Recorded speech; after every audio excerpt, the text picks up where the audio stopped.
એક હાઈ લેવલની બેઠક પ્રધાનમંત્રી નરેન્દ્ર મોદીની અધ્યક્ષતામાં આ બેઠકનું આયોજન સેનાની ત્રણેય પાંખના ચીફ આ બેઠકમાં હાજર છે। નેવી, આર્મી અને એર ચીફ એક સાથે આ બેઠકમાં છે। સીડીએસ અને એનએસએ પણ આ બેઠકમાં હાજર છે। રક્ષા મંત્રી રાજનાથ સિંહ પણ બેઠકમાં હાજર છે। તો આપ જુઓ, સીડીએસ અને એનએસએ પણ આ બેઠકમાં હાજર છે। સેનાની ત્રણેય પાંખના સેનાની ચીફ કે જેઓ આ બેઠકમાં હાજર છે। દિલ્હી પ્રધાનમંત્રી આવાસમાં આ હાઈ લેવલની બેઠક યોજાઈ રહી છે। ચર્ચાઓ થઈ રહી છે। જે પ્રકારની પરિસ્થિતિ છે આ બધાની વચ્ચે સતત નજર રાખવામાં આવી રહી છે।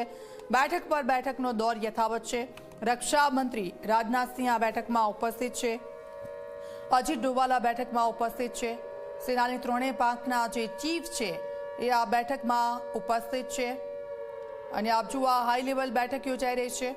એક મોટી રણનીતિ આ બેઠકમાં ઘડાઈ શકે છે, કારણ કે પૂર્વ સૈનિકો છે, તેમના અનુભવો છે, એ અનુભવો પણ લેવામાં આવી રહ્યા છે અને તેનો ઉપયોગ ક્યાં કરવો તેને લઈને પણ અહીંયા ચર્ચાઓ થઈ રહી છે।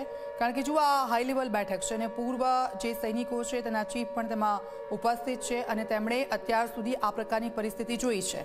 અલગ અલગ જગ્યાઓ પર જ્યારે તેમણે ફરજ બજાવી છે ત્યારે કઈ પરિસ્થિતિમાં કઈ રીતે તે લોકોએ સામનો કર્યો છે તે તમામ અનુભવો છે તેમની સાથે શેર કરવામાં આવી રહ્યા છે ને આ હાઈ લેવલ બેઠક